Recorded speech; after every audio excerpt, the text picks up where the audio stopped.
c'est Stéphane, votre ingénieur consultant en système d'information.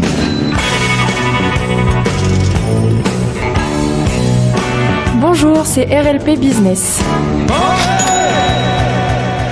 Bonjour et bienvenue sur RLP Business, sur RLP 102.3, un nouveau direct depuis nos studios de Coulommiers-Chamiers dans le Périgueux. Aujourd'hui, un spécial commercial, un spécial 1, 2, 3 pare-brise. Nous allons discuter du domaine, qu'est-ce que c'est que 1, 2, 3 pare-brise, que font-ils, quelle est la situation du marché, très concurrentiel, hein.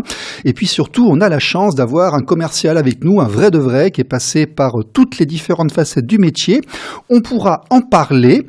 C'est Saïd El Badri. Bonjour Saïd, tu vas bien ? Oui, bonjour, salut. Et Saïd, d'ailleurs, je crois que tu es en direct depuis l'Hyper-U de Boulazac, là. Tout à fait. Alors donc moi je suis le responsable commercial. Donc pareil, c'est un peu la même structure que le poste de commercial, donc on a la casquette des deux, hein. Alors oui, actuellement je suis à Super U, donc en galerie marchande, donc parce que nous on fait que les opérations commerciales dans des GMS qu'on appelle des grandes surfaces ou des petites ou moyennes surfaces. Ok, écoutez, voilà. Pour tous là, vous avez un direct depuis l'Hyper U, ne bougez pas, on en parle tout de suite après les actualités, c'est juste après ça.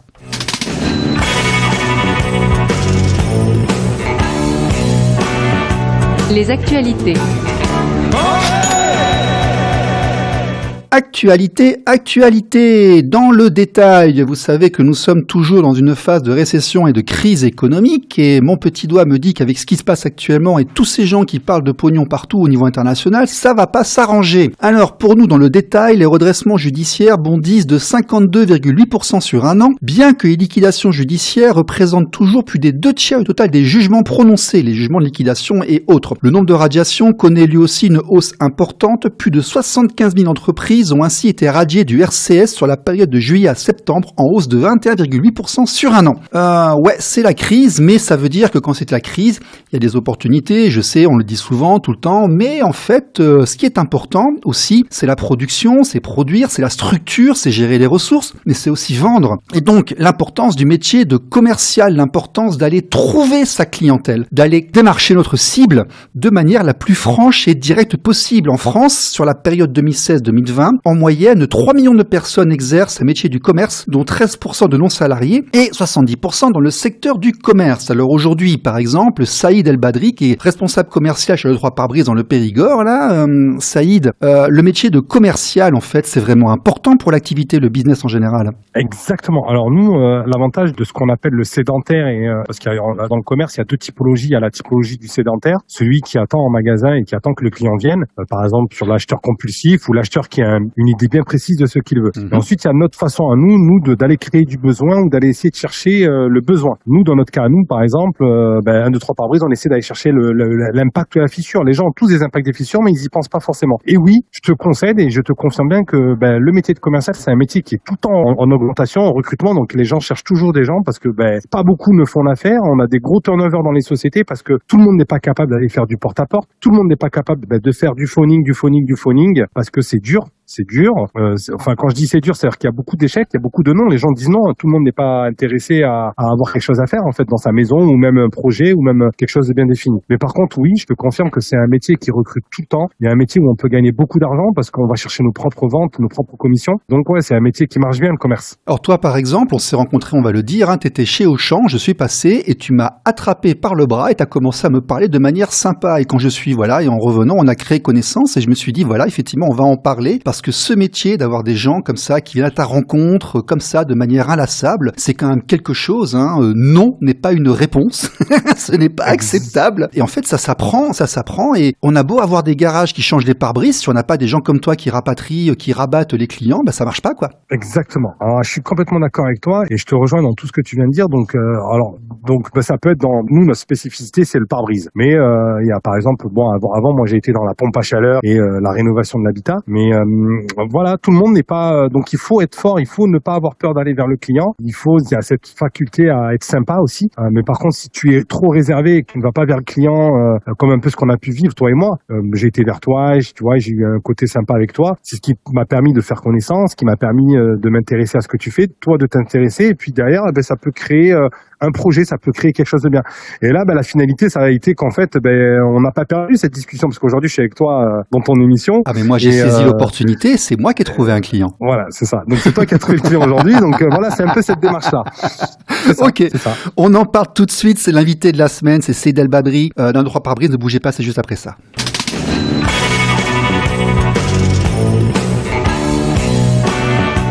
L'invité de la semaine.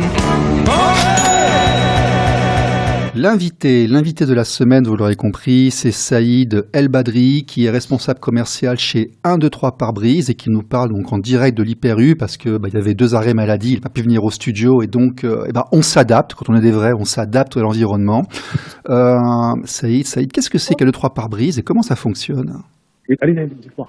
Alors oui, alors 1, 2, 3 pare-brise, comme je t'ai dit, c'est spécialité du pare-brise. Alors l'avantage, c'est que je suis avec une cliente. Alors tu vois, là, tu as dit quelque chose en direct. J'ai une cliente qui s'approche de moi. Vas-y. Je te mets en haut-parleur. Madame. J'ai juste un petit renseignement. Oui. J'ai un petit micro impact, tout petit comme ça. Vous avez quelque chose à faire, un grand Je travaille en galerie. D'accord. Vous finissez à quelle heure? 19h. Oui, on peut se voir après si vous voulez. Ouais, moi, je jusqu'à 19h.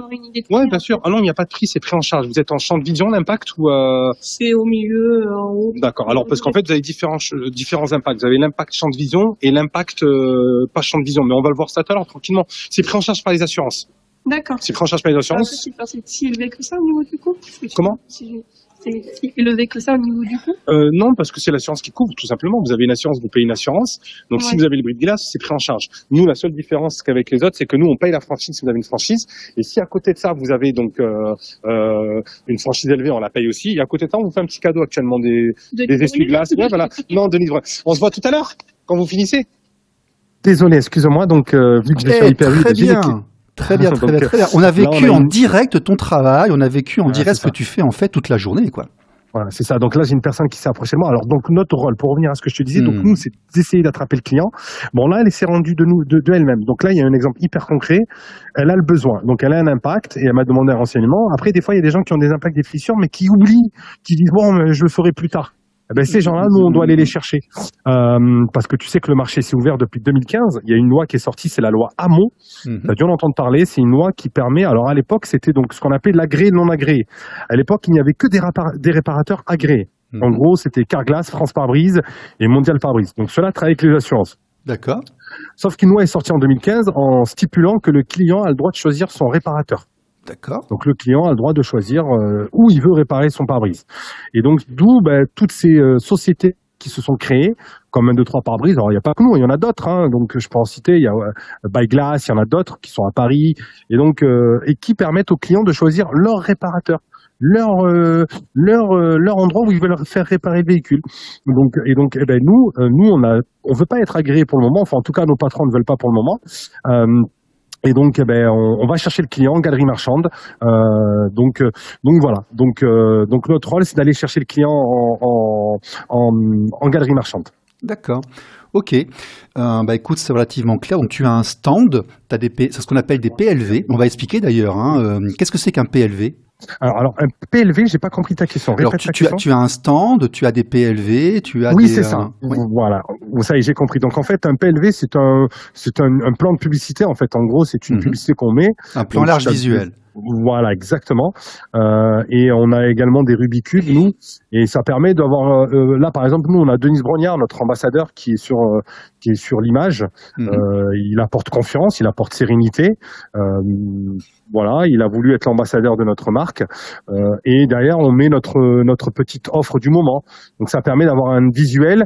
Et souvent, les gens maintenant, ils fonctionnent au visuel, tu sais. Donc, et d'ailleurs, tu le vois dans toutes les grandes sociétés, ils utilisent des couleurs, ils utilisent des objets, des choses, des ambassadeurs pour pouvoir faire un appel aux clients. Oui, Voilà. ils ont une identité visuelle. C'est ça. un point qu'on a abordé ici plusieurs fois. Alors, ce qui est intéressant aussi, c'est que dans les galeries commerciales, comment ça fonctionne? Vous venez, vous passez un arrangement, vous louez Voilà. un emplacement, Alors, c'est comment ça. ça se passe? Tout à fait. Alors voilà, donc nous on travaille qu'en opération commerciale, donc on ne fait pas de porte-à-porte, on ne fait pas de phoning. Mhm. Alors on a un call qui fait du phoning, mais nous en tout cas la partie commerce on n'en fait pas. Donc on va directement négocier avec les patrons de grandes surfaces, comme par exemple Hyper U actuellement où on est. Mhm. Donc on négocie des emplacements précaires de 3, 4, 5, 6, 7 mètres carrés qu'on va payer à la semaine. D'accord, Donc, c'est à la semaine que vous payez, quoi. D'accord. Voilà. Donc on va donner un certain montant. Et avec d'autres sociétés, comme par exemple des grosses enseignes comme Brico Dépôt, par exemple, eh ben on va faire une tombola.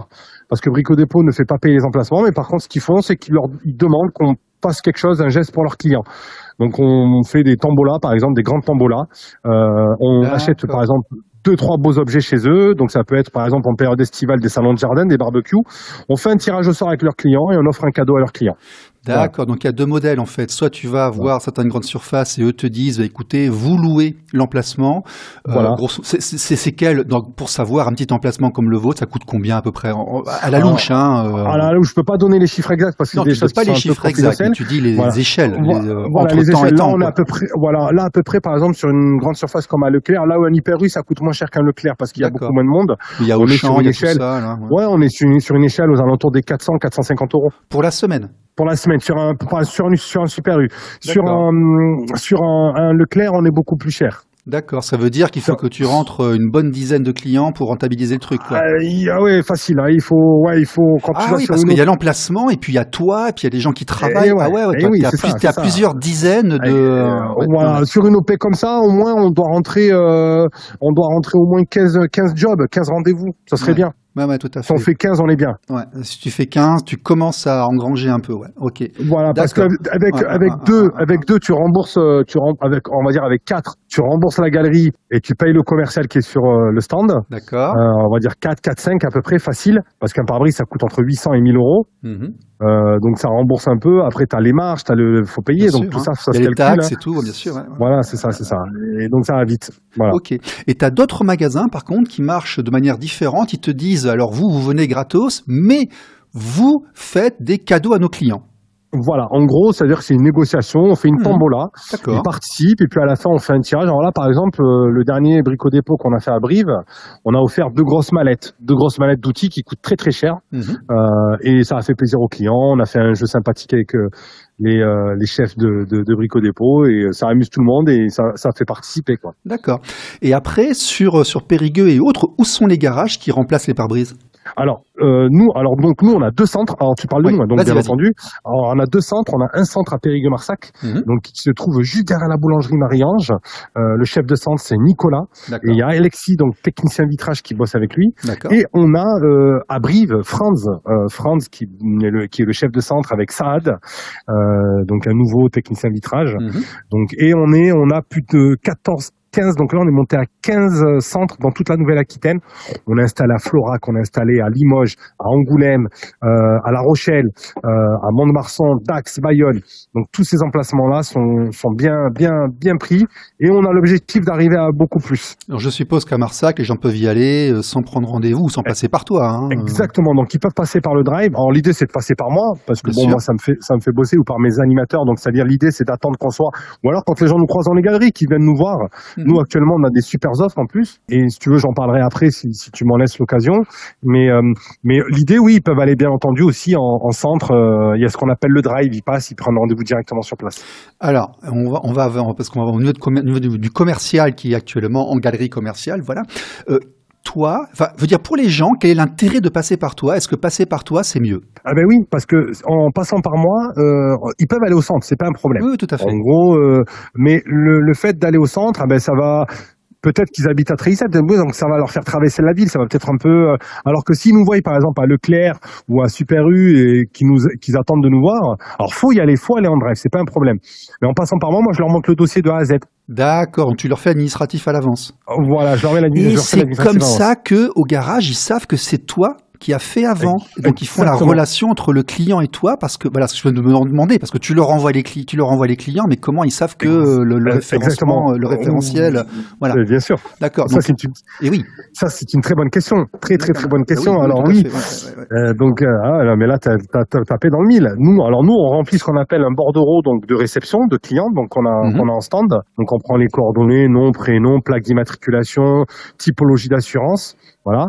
Chez qui ils sont. On vérifie s'ils ont bien le bris de glace pour pas faire la démarche pour rien. Bien sûr. Et ensuite, donc, une fois qu'on a rempli ça, on le rentre dans la GESCOM. Donc, on a une application sur nos téléphones ou sur des tablettes. Et on rentre le rendez-vous dans la GESCOM. On regarde la plage, on remplit la plage, le planning, etc. Donc on choisit la plage où ils veulent avoir le rendez-vous. On télécharge les documents qu'ils nous ont donnés, donc carte grise, carte verte, et ça arrive directement dans le logiciel du chef de centre, qui lui a directement le rendez-vous de un tel. Et dis donc, un prospect, c'est au moins 20 minutes là. Hein. Ouais, faut compter entre donc l'accroche, la découverte, parce que on a cette phasologie, hein, tu sais, bien sûr. du commercial. Hein. On est sur l'accroche, donc on accroche, après on découvre quel véhicule il a, s'il a un impact, une fissure, ça va très vite. Hein. S'il nous dit oui, on enchaîne directement, on essaie de sortir avec lui sur le parking pour vérifier où est l'impact. Parce qu'il faut qu'il soit quand même dans un champ de vision, parce qu'il faut faire attention, les assurances ne couvrent pas la totalité des impacts. Il y en a qui sont réparables, il y en a qui sont pas réparables. Donc ça, on le vérifie. On vérifie où est l'impact et on vérifie si c'est réparable ou si c'est changeable. Si c'est réparable, ben on préconise une réparation. Si c'est pas réparable et que c'est une fissure, parce qu'il y a certaines choses qui sont pas réparables, à ce moment-là, on préconise un remplacement. Donc ça dure 20-25 minutes entre l'accroche, la prise de renseignement et le blocage du rendez-vous. Alors, lorsque tu as réussi à tenir ton prospect jusqu'aux closures, hein, c'est-à-dire jusqu'à la prise de rendez-vous, tu as un pourcentage de combien qui est vraiment finalisé, qui est effectif? Alors nous, on fonctionne en termes de rendez-vous, en termes de volume, c'est-à-dire qu'il n'y a pas de pourcentage sur le rendez-vous lui-même. Toi, tu es en rendez-vous, tu n'es pas en rendez-vous transformé, tu es en rendez-vous. En rendez-vous transformé, attention. Rendez-vous transformé, mais pas sur le chiffre, c'est-à-dire que si le client a un pare-brise d'utilitaire qui coûte plus cher, parce qu'il y a les tarifs, on sait que par exemple un pare-brise de camion coûte plus cher qu'un pare-brise de Golf 4. Oui, mais c'est pas ça qui fait que ta commission va être plus forte. C'est vraiment en rendez-vous transformé, donc on fonctionne nous surtout en rendez-vous transformé. Donc il y a une part fixe pour le commercial. Donc il a une part fixe, donc le commercial a une part fixe, un salaire fixe. Puis à côté de ça, il a un volume de rendez-vous qu'il doit faire.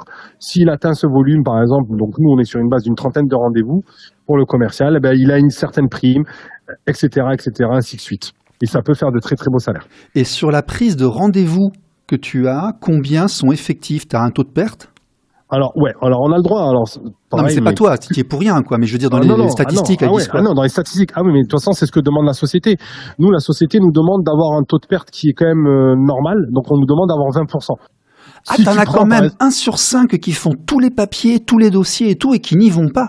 Ah non, c'est pas qu'ils n'y vont pas. C'est que la société nous autorise à avoir, sur 5 clients qu'on prend rendez-vous, qui nous autorise à avoir un déchet d'un client sur 2. En gros, un client qui ne vient pas. D'accord. T'en as de chez nous qui ont des taux de perte de 0%. C'est-à-dire qu'ils prennent 100 rendez-vous, les 100 rendez-vous viennent. Ok. Parce qu'ils ont bien sécurisé, ils ont bien découvert, ils ont bien, tu vois. Ouais. Après, t'en as qui travaillent un peu moins bien, qui vont faire du bourratif, qui vont prendre du rendez-vous sans sécuriser et qui vont avoir des taux de perte à 20%. Ils sont dans la norme. S'ils sont dans la norme, ils ont des bonus sur la prime. Par contre, s'ils sont au-delà de la norme, c'est-à-dire au-delà des 20% qu'on demande, ou qu'on va dire qu'on accepte, ils sont à 25-30, à ce moment-là, ils perdent le bonus. Donc, on veut quand même un travail qualitatif. D'accord. Donc toi, en fait, tu vois une relation, enfin, il y a une relation de cause à effet entre le temps que tu passes avec le client, le sérieux que tu apportes, et puis la transformation. Ouais, c'est important d'avoir une éthique dans notre métier parce que nous, on travaille sur éthique et c'est une société en fait qui a tu évolué. Tu représentes un 2-3 pare-brise, hein, tu peux pas non plus faire n'importe quoi. Surtout qu'en plus c'est une société qui est vraiment très. Moi, je pour avoir fait beaucoup de sociétés, je peux te dire que c'est une société qui vraiment met les bonnes conditions pour que son salarié soit bien, qui nous donne les moyens d'être bien et c'est une société qui demande d'être éthique. Tu vois, si t'es pas éthique, on n'a pas besoin de toi, tu n'as rien à faire dans la société. Donc c'est pour ça qu'on fait attention à ce qu'on dit, au discours qu'on dit aussi aux clients, et on est prêt même à faire annuler des dossiers si ça va pas en fait, si le discours n'a pas été bon, et à licencier la personne si le discours n'a pas été bon. Si elle s'est mal comportée, qu'elle a été incorrecte. Exactement, voilà, tout à fait. Alors, 1, 2, 3 pare-brise, c'est un secteur qui est très concurrentiel. Hein. D'ailleurs, on voit il y a beaucoup de pubs à la télévision. Visiblement, il y a plusieurs acteurs qui se battent pour avoir des parts de marché. Ça va, vous arrivez à tirer votre épingle du jeu. Pourquoi le secteur est vraiment concurrentiel? Il y a vraiment de la place pour tout le Non, monde? pas du tout. Je vais te donner un exemple qui est Vas-y. hyper concret. Là, tu vois, par exemple, je suis à Hyper U et en face de moi, t'as un confrère à nous moi je les appelle les confrères, donc qui est juste en face de moi, sur la zone Hyper U. Donc c'est un réparateur dont je vais pas citer le nom parce que voilà, parce que c'est un confrère et puis j'ai pas forcément envie de leur faire leur publicité. Mais en tout cas, voilà, il est en face de nous, mais ça n'empêche pas de lui de travailler, moi de travailler. Pourtant, les gens pourraient dire, ah mais attendez, vous avez votre confrère qui est à côté. Donc il y a vraiment un marché très grand pour les Oui, pare-brises. il y a de la place pour tout le monde. Il y a de la place pour tout le monde. La preuve, là, je viens de prendre par exemple un client qui était chez le confrère et le confrère, donc lui, par contre, lui faisait payer la franchise. D'accord. Il s'est arrêté vers moi, il m'a dit putain, c'est dommage, je viens de prendre rendez-vous. Je lui ai dit, vous avez pris rendez-vous pour mardi prochain, mercredi, il me dit pour la semaine prochaine. J'ai dit, nous, tant mieux, vous avez bien fait, restez avec eux, il n'y a pas de problème. Parce que moi, je suis pas dans le aller cracher sur l'autre parce que c'est pas bien. Quand on dit tu craches dans la soupe, ça veut dire que quelque part ta soupe n'est pas forcément bonne. Donc du coup, j'ai dit, pas de problème, allez chez eux. Au contraire, c'est des gens qui travaillent très bien. Et il m'a dit, mais vous, qu'est-ce que vous faites? J'ai dit, moi, par exemple, votre franchise, je l'aurais payé. Ah, J'aurais pris en charge votre franchise. Nous, on prend en charge les franchises. Et là, il m'a dit, comment ça? J'ai dit, nous, on paye votre franchise. Et en plus, à côté de ça, on vous rajoute une carte cadeau. Et là, il m'a dit, moi, j'annule votre rendez-vous. Je dis, non, mais attendez, moi, j'ai pas envie d'être la cause de celui qui a annulé un rendez-vous. Alors que il me dit, non, mais moi, je m'en fous. Moi, c'est mon portefeuille que je regarde en premier. Donc, la personne a annulé le rendez-vous chez le confrère et il est venu chez nous. d'accord. Bon, ok. Donc le confrère, vous n'êtes pas forcément totalement amis entre vous. Mais ce que je veux dire, c'est qu'au niveau des chiffres et autres, tous On vous est arrivez. bien placés. D'accord. Nous, on a, par exemple, on a eu deux. Le marché n'est pas saturé, quoi. Non, c'est pas saturé. Il y a quand même 35 millions de véhicules sur le marché. Il y a à peu près 5 à 6 millions de pare-brises fissurés. Et il y a une rotation. On sait qu'un pare-brise, surtout maintenant avec le nombre de voitures qu'il y a sur le circuit, il y a beaucoup d'impacts, beaucoup de fissures. Ça arrive fréquemment. Et nous, on est par exemple 2 fois élu meilleure enseigne, donc qualité-service par le magazine Capital avec Statista. Donc on est vraiment en qualité-service vitrage. On est les meilleurs. On prend 2 fois la coupe 2024-2025. Et l'année prochaine, nos patrons visent le triplé. Donc ils visent le triplé. Donc non, il n'y a pas. Nous, on ressent pas la concurrence. Je veux dire, du travail pour tout le monde. Ok. C'est dans un secteur, on s'en rend pas forcément compte, mais le commercial, c'est basé aussi énormément sur des statistiques et des études de marché. C'est vrai. C'est vrai un petit peu, mais ça ne l'est pas forcément dans notre métier à nous, parce que nous, on est vraiment dans la force de vente. En gros, moi, que tu me fasses, nous, on peut faire une étude du marché. Là, par exemple, j'aurais fait une étude de marché sur Super U avec le nombre de passants qu'il y a. On m'aurait dit, tu vas faire 0. Et pourtant, vu que j'ai été chercher le client, mais j'ai pas fait 0. Donc, l'étude de marché dans notre métier à nous, en tout cas, c'est pas forcément. Non, mais t'es placé dans un secteur où vous avez compté le nombre de cibles potentielles, le nombre de véhicules, le pourcentage de ceux qui ont des impacts, ceux qui les font remplacer, la marge que l'on peut avoir. T'as toute une étude de marché préliminaire qui existe, dont les gens n'ont pas forcément conscience. Ah oui, mais nous, nos patrons sont issus du métier. Albéric Bienvenu et Ludovic Vasquen et d'autres. Donc, ils ont monté ça en 2018-2019, je ne dis pas de bêtises. Ils ont fait leur étude de marché, à mon avis, parce qu'aujourd'hui, on est quand même 150 centres dans toute la France. En combien d'années, ça?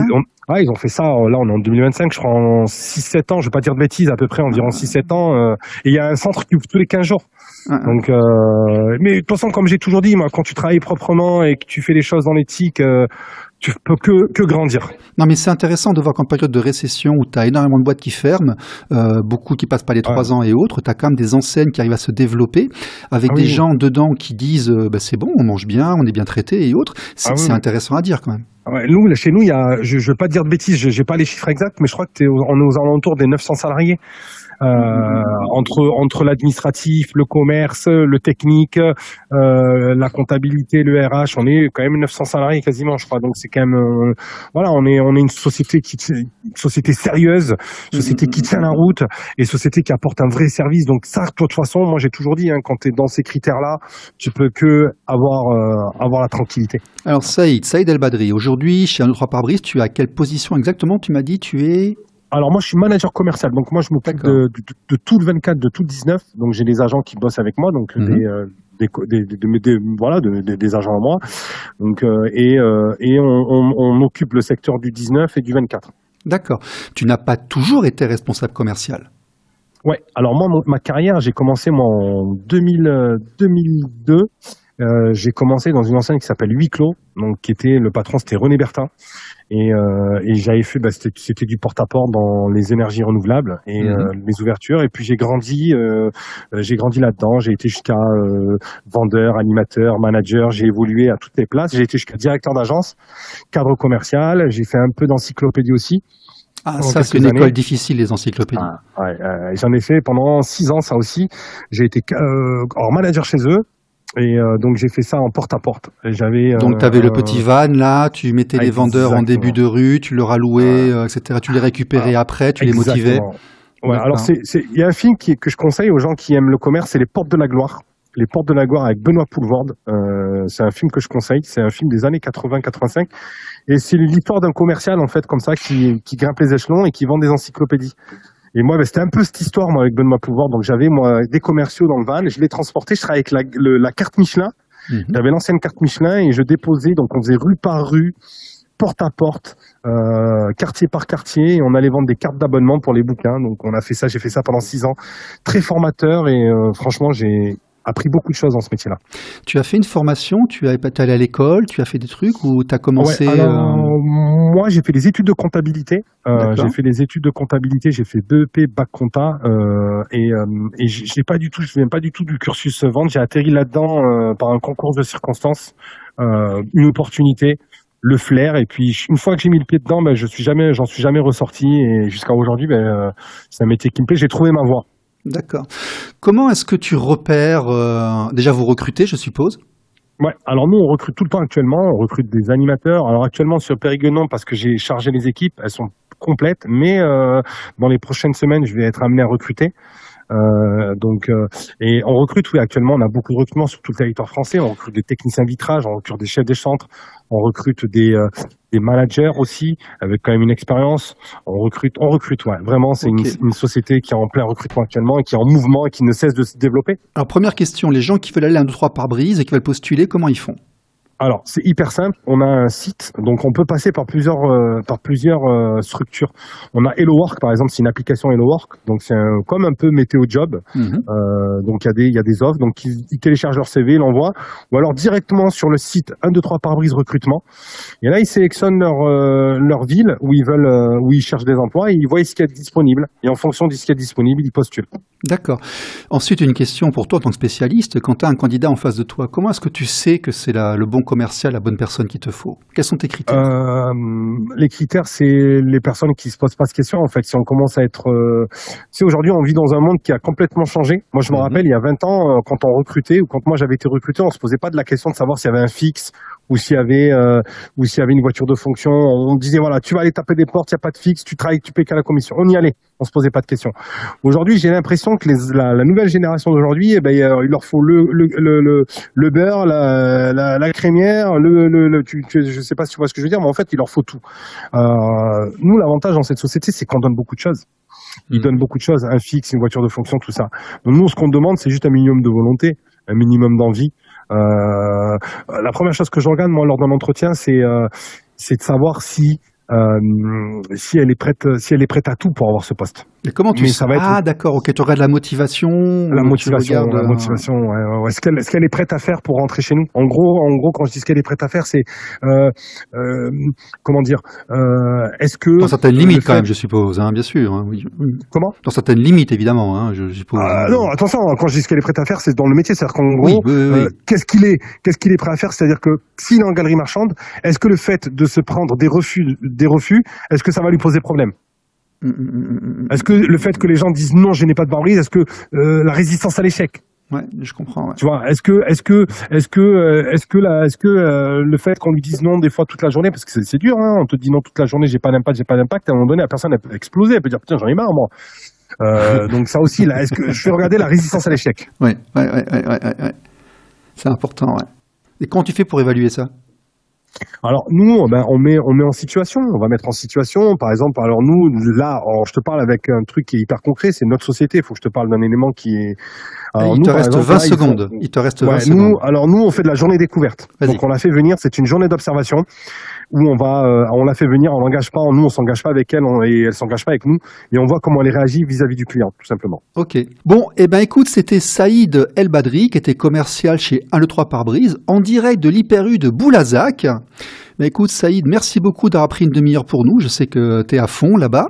Bonjour à tout le monde de l'Hyper U. Là, on les connaît. Ils sont venus nous voir plusieurs fois à la radio. Et puis, à tout le monde à la semaine prochaine. Et Saïd, au revoir. Merci. Merci beaucoup.